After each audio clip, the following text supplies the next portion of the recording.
In this slide, we will talk about the silver chloride or AgAgCl electrode and its basic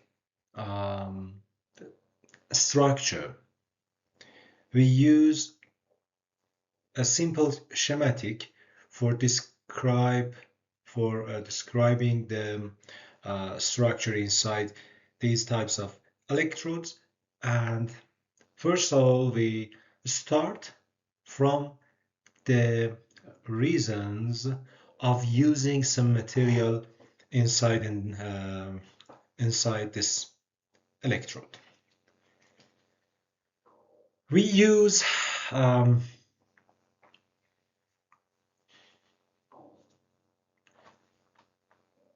Cl negative as the main ion to convert the ionic current inside our body.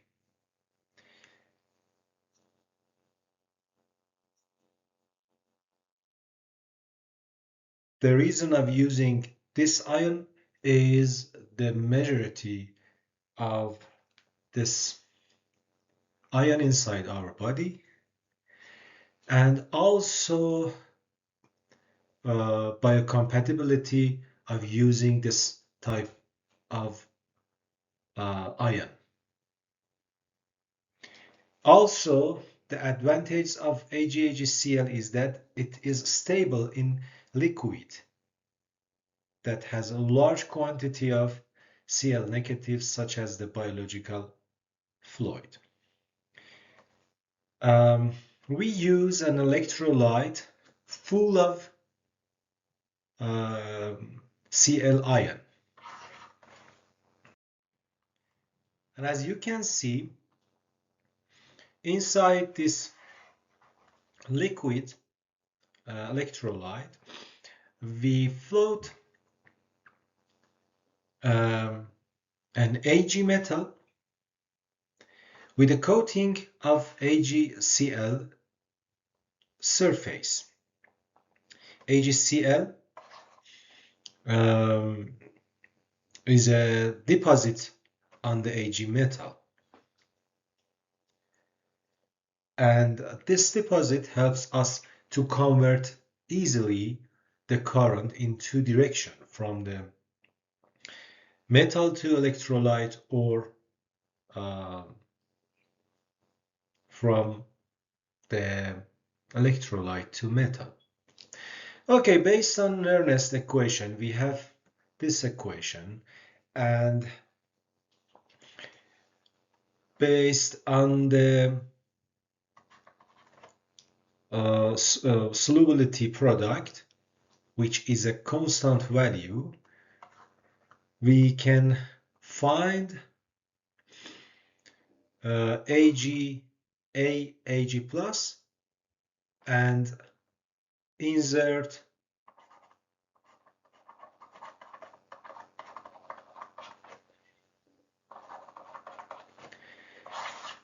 this term into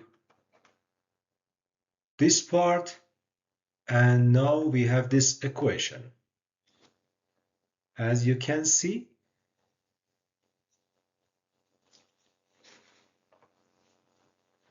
we have an equation. This part is constant.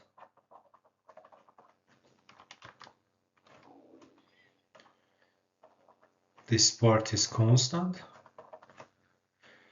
If the temperature hold stable,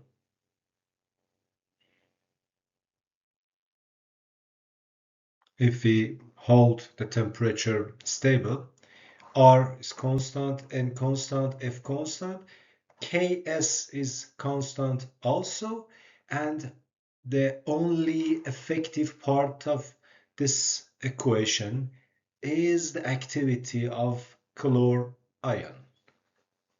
Therefore, if we use a liquid electrolyte, an electrolyte full of chlor ion, it means that an electrolyte with ion activity of 1, we have a stable equation here. Our complete equation is constant. Therefore, we have a constant situation. And this constant situation now can be used to measure voltage, to measure current flow and the related voltage. If any parts of this equation change, the result of the equation will be changed also.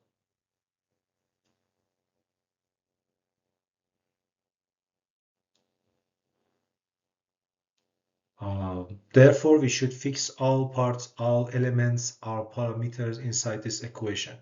And as you can see, the only effective and variable part in this equation is the activity of chlor, and using a fully using an electrolyte full of ion, full of chlor ion, we have activity of 1. Therefore, now we have a fixed constant equation, leads to have a good tool for record ionic currents.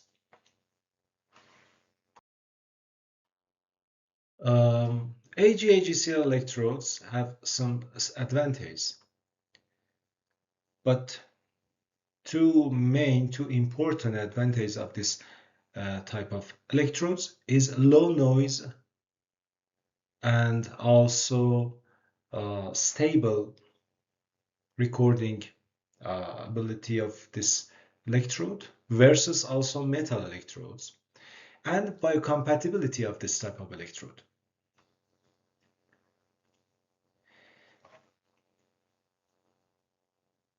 The characteristic of an electrode is sensitive to current density and also waveform and frequency dependent. And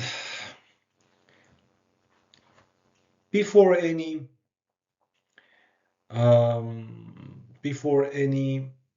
tries to design and fabricate amplifiers to amplify the voltage gathered by this type of electrode, we should be aware about the frequency characteristic and waveform and frequency dependence of this electrode. Therefore, the fabrications, the researchers work on the frequency response of this electrode, and as you can see, we have some figures here, some plots and figures here. As you can see here, we have various plots. Starts from here, and the final plot is this. A bare means we have a metal without any current flow, which is floated in the electrolyte. 0 milliampere second means we don't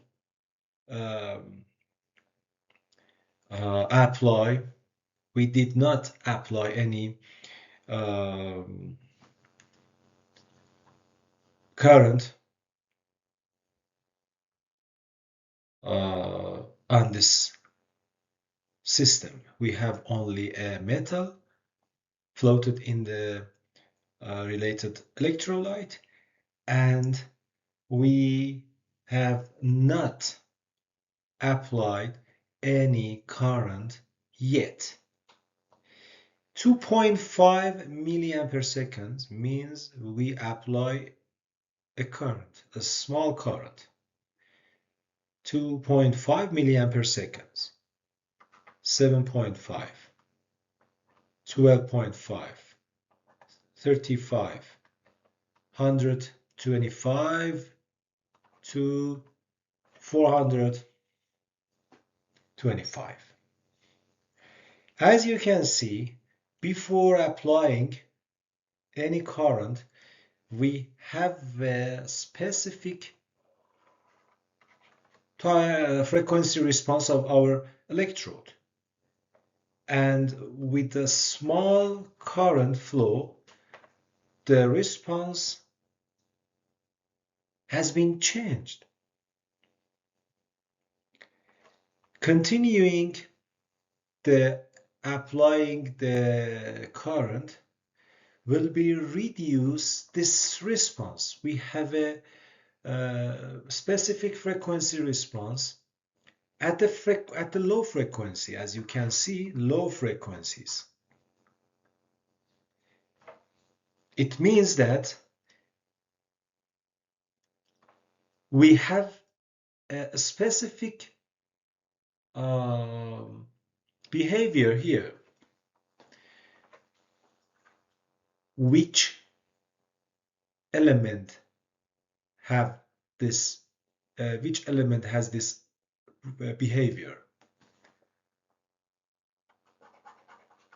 Resistance, no. Inductance,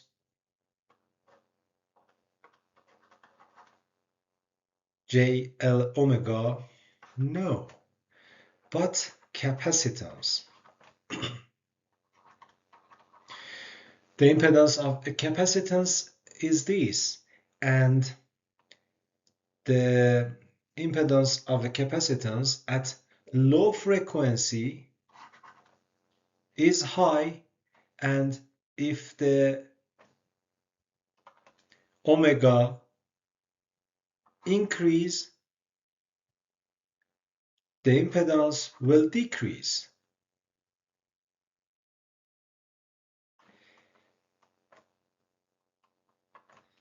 This response is related to a hidden capacitance inside our system.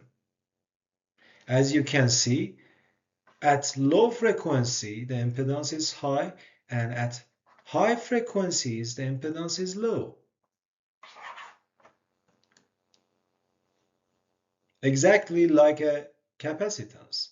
Therefore, before applying any current, the performance of the behavior of our system has a outstanding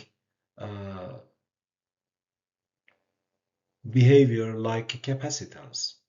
And after applying current, this behavior is reduced.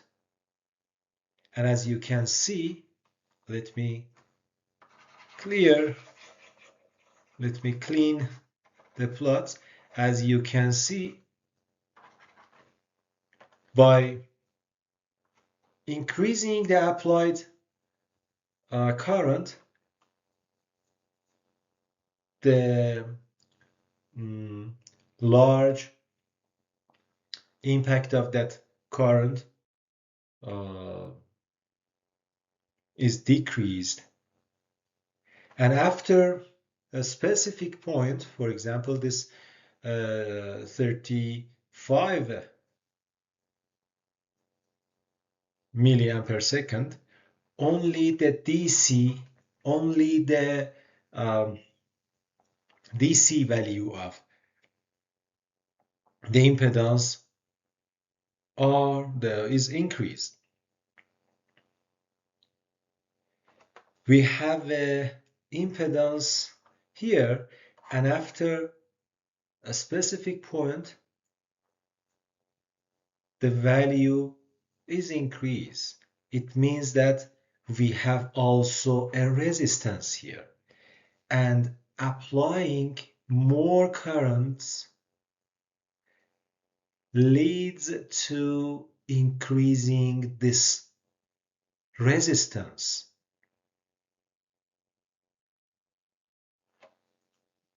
Okay, let me complete our model. We have a capacitance, we have a resistance. Also, you can see we have a uh, descent here, descent here, descent, descent. All of these lines have a specific constant descent. Start from a high and a little low, a little decay. You can see we have a descent here. Therefore, we have a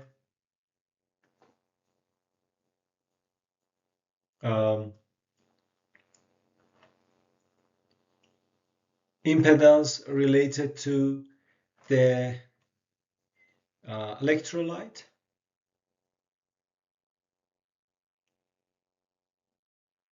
and a capacitance to the also electrolyte interface. RD and CD is related to the electrolyte interface. RS is related to the impedance of the electrolyte. Because of having many ions, acts like a good conductive path. Therefore, we can model this part with the simple resistance. And also, these charges, as you remember, as you can remember, we talked about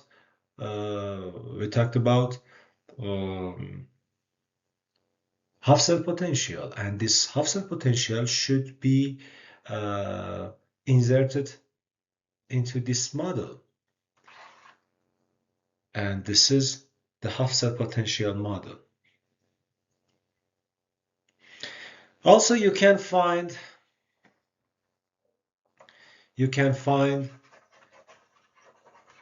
the frequency response of the system by some practical experiments in the lab using some electrodes, and you can apply current and measure the voltage, apply on the uh, electrode on a sample electrode, and you can find this plot point by point, and as you can see, we have something like this.